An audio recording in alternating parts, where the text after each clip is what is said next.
Zdravo. Ovo je za tebe. Hvala, Velka. Da preskočimo s izvinjenjem, nije do mene, povredio sam prst na nozi. Da, ja rane 2,5 sata kasniš, mislim, sitnica. Nego, šta je s prstom? A ništa, mislim, samo nije ništa. Otpoje. Pa je Velke, šta ti je, pa kako? Uzem majci da nacepkam drva za potpalu, znaš. Zamislim se nešto i... Tras! Udarim se sekirom po malom prstu. I šta ovdje prst? Nemaj kumljeve. Ko sam precvikao, a on ostao na parčetu kože da visi ko viršla. Gleda on mene, gledam ja njega. Šta ću, otkinem ga, bacim ga na drva kad majka istrčava iz kuće, viče, ko ljudi upavaju. Ja kaže, šta se dere, ženo, to je samo prst. Uze ga ona, našla ga po onim drvima, dok je nervirala, uzela, oprala ga ferijem, utrljala u onu neku sodu bikarbonu, stavila u led i zove hitno. Zamisli zove hitno. Šta će, Groze, pa šta je? I onda hitna došla ti prišije prst. Baja, pitaju me, jer me je overena knjižica. Standardno njihovo. Ja spustim slušalicu, uzem prst, ubacim u teglu s vodom, u špajz sa ostalim dunstom, zagletujem ranu, dezinfikujem sirćitom rakijom i udrim. Ma pametno, vala, šta će se čovječe maltretirat, pa imaš još 19 prstiju, pa jel? Da preciziramo, još 17. Ovo mi je treći put. Koji put?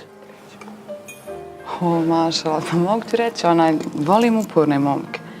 Nego reci mi, hoću mi nešto pojest, mislim, strašno sam gladna, već čekam te 2,5 sata. Ja kao luk. Konobar! Dobar dan, izvolite. Dobar dan. Za početak, meni ćeš dati 20 ćevapa, litar vina i litar vode.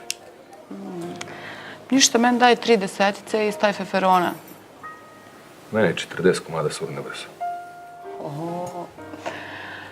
50, 2 kugle kajmaka. Kad malo bolje razmislim, ja sam baš gladan. Daćeš mi 80 ćevapa. Pa ništa, ja rane meni za okružen stoju. Pa, ako nije to doručko, pazi sad. Daj mi 100 ćevapa, 2 kile jagnjetine i 3 porcije belolučane paprike. 2 ljute i 1 slatka. O, pa što ti možeš pojesti, čovječe? Pa ti si pravo muška. Ništa, ovako, momak, daj nam 200 ćevapa, daj nam 2 kile janjetine, daj nam urnebe sa 5-6 kugli kajmaka. Nemoj na nama štediti. Daj nam svega, vidiš da je momak u gradicu. Momčino, ej, sve u redu? Da, stiže. Ajde, sevaj onda. Hvala se zbunio. Frajer nešto frapira, ne znam šta je. Mislim, ajde čekamo da nam donesu sve ovo. Reci mi, što očekuješ ti od mene? Pazi ovako, iskreno ti kažem, moja ženka mora da zna to pičvarke, da uplaćuju tikete u kladionici, da mi ne kenja puno kad se napijem, jer ponekad umem i 2 puta dnevno da se napijem. Pa dobro, šta ćeš, mislim, živa si duša, ja to sve razumijem. Mislim, meni najbitnije da mi frajer ne orga po kući, da ne drže ruku na mene, jer ako digne, znači završio bi urgentnom, a ja u zatvoru, a baš mi se zbog kabadahije ne ide u zatvor. Ja na žensko nikad nisam digao ruku. Razumeš? Bitno je samo kad se svađamo da govoriš da sam u pravu i da mi ne zatežeš ko Priština sa pregovorima i sve će biti okej. Joj, kako si ti nekako produhovljen, pravi intelektualac. Mogu ti reći da mi se sviđaš? Iskreno ti kažem, i ti se meni sviđaš.